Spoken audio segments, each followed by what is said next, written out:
एक रहस्यमयी किताब जिसमें लिखी हर कत्ल की दास्तान असल जिंदगी में हो रही है। और अब उस किताब का अगला शिकार बना है विजय माल्या। क्या ये महज एक इत्तेफाक है या कोई सिरफिरा कातिल उसी किताब को अपना मर्डर मैन्युअल बना चुका है? खूनी राज भाग एक और मौत और वो किताब। स्थान मुंबई भारत। सुबह का समय। अविनाश का घर। अविनाश सुबह सुबह उस किताब को लेकर बैठा हुआ था। किताब का मिलना इत्तेफाक भी तो हो सकता है। हो सकता है कि राघव अग्रवाल ऐसा ही कुछ लिख रहा हो और अमरीश सिंह को पढ़ने का शौक हो ऐसी किताबें। कुछ भी हो सकता है। एक किताब का क्या लेना देना है इन कत्लों से? सोचते हुए उसने एक गहरी सांस ली और फिर अपना फोन उठाया। उसने सर्च में टाइप किया खूनी राज एक अधूरा सच, लेखक कृष्णवीर राज। लेकिन अफसोस ऐसा कुछ भी सामने नहीं आया। अविनाश ने चिढ़ते हुए कहा, हाँ नेट पर भी कुछ नहीं है। इतना कहकर उसने फोन फेंका और बिस्तर पर अधलेटा सा टांगे नीचे लटका कर बैठ गया। उसने अपनी बाजू अपनी आंखों पर रख ली और फिर एक गहरी सांस ली। अचानक से उसका फोन बज उठा। उसने आंखें बंद रखते हुए फोन टटोला और फिर कान से लगाकर कहा, हेलो, एसीपी अविनाश स्पीकिंग। सामने से अनाहिता की आवाज आई, मैं तुम्हारा वेट कर रही हूँ और तुम हो कि अभी तक सो रहे हो। अविनाश छत से उठकर बैठ गया। इंतजार कर रही हो? और वो भी मेरा? हमारा मिलने का प्लान था क्या आज? वो भी इतनी सुबह? मगर मुझे तो कुछ याद नहीं। अनाहिता ने चुटकी ली, तुम सच में पुलिस वाले हो क्या? अविनाश ने हैरानी से कहा, मेरे ख्याल से तो हूँ। अनाहिता ने ठंडी आवाज में कहा, तब तो तुम्हारे डिपार्टमेंट वालों की नहीं बनती तुमसे। तभी तुम्हें पता नहीं है कि विजय माल्या मारा गया। अविनाश लगभग चीख पड़ा, क्या? कब? कैसे? अनाहिता बोली, एक पुलिस वाले होकर तुम एक रिपोर्टर से पूछ रहे हो। इससे पहले कि अविनाश कुछ कहता उसका फोन बीप करने लगा। स्क्रीन पर देखा तो अभय का कॉल आ रहा था। अनाहिता, अभय फोन कर रहा है, मैं वहां पहुंचता हूं। इतना कहकर उसने अनाहिता का कॉल काटा और अभय का कॉल उठाया। हाँ अभय। अभय ने कहा, सर वो विजय माल्या। अविनाश ने कहा, मुझे पता है, मैं आ रहा हूँ। अभय ने कहा, मैं गाड़ी लेकर पहुंचता हूँ सर। अविनाश ने कहा, ठीक है, और फोन कट करके तेजी से वॉशरूम की तरफ भागा। उसने जल्दी से ब्रश किया, मुंह धोया और गीले हाथ बालों में फिरा कर पाया। बाहर आकर देखा कि अभी भी उसने कल के कपड़े पहने हुए हैं। चलता है, इतना कहकर वह बेड के पास गया, फोन उठाया और जेब में डाल दिया। जूते उठाए और तेजी से बाहर की ओर भागा। बिस्तर पर वही किताब पड़ी थी, खूनी राज एक अधूरा सच, लेखक कृष्णवीर राज। अविनाश हाथ में जूते उठाए जैसे ही नीचे आया, अजय ने कहा, वो हाथ में पहनने की चीज है बेटे, उसे हाथ में नहीं पहनते। अविनाश ने गुस्से में जूते पटके और उन्हें पैरों में फंसाते हुए कहा, मेरे पास आपके सरकाज़म के लिए वक्त नहीं है, एक और बंदा टपक गया है। अजय ने कहा, अब पुलिस वाले ही ऐसे हों तो मारने वालों का साहस तो बढ़ेगा ही ना। अविनाश ने फ्रिज से सैंडविच निकालते हुए उस पर जैम लगाया और बोला, कहते रहिए, आपके कहने से क्या हो जाएगा। इतना कहकर उसने सैंडविच मुंह में दबाया और फिर दूध में चीनी घोलने लगा। आदर्श हॉल में आया और उसने अविनाश के जूतों की तरफ देखा। उसने एक गहरी सांस ली और फिर सिर हिलाते हुए उसके पास आकर बैठ गया। उसने अविनाश के शूज लेसेज बांधना शुरू कर दिया। अजय ने ये देखा और कहा, क्या नजारा है। दो भाइयों का ऐसा प्यार देखकर आंखों में आंसू आ गए मेरे।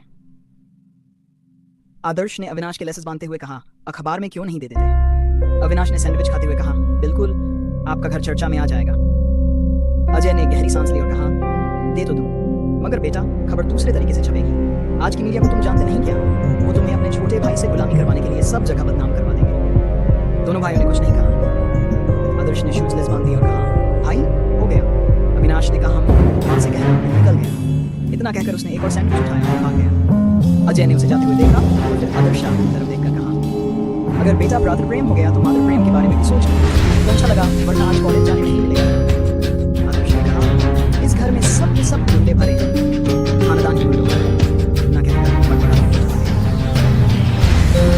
अजय मुस्कुराए और दोबारा अखबार में सिर बढ़ा। अखबार में अमरीश सिंह के बारे में छपा हुआ था। वहीं आदर्श अंदर पर एक किताब मुश्किल से सर्च कर उसने टाइप किया, राज एक अधूरा सच, लेखक कृष्णवीर राज। उसने रिजल्ट देखा और कहा था मैंने, ये किताब सबको पागल कर देगी।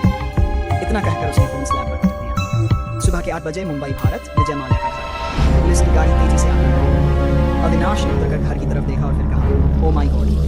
घर आधा जल चुका था। जहां पर आलिशान घर हुआ करता था वहां काली दीवारें नजर आ रही थी। रिपोर्टर कुछ लोग लाए थे।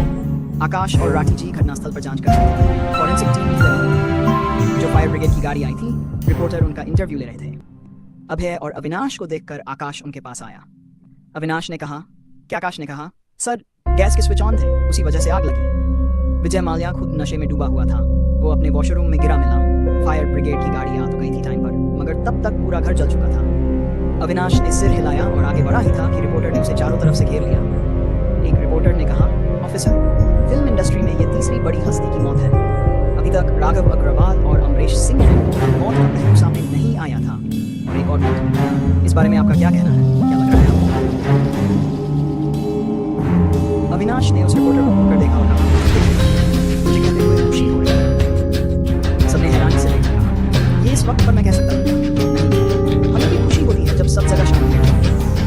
बात क्या कब कैसे हुआ उसे पता करने के लिए मुझे इन्वेस्टिगेशन करनी पड़ेगी, क्योंकि आप लोग करने नहीं देंगे।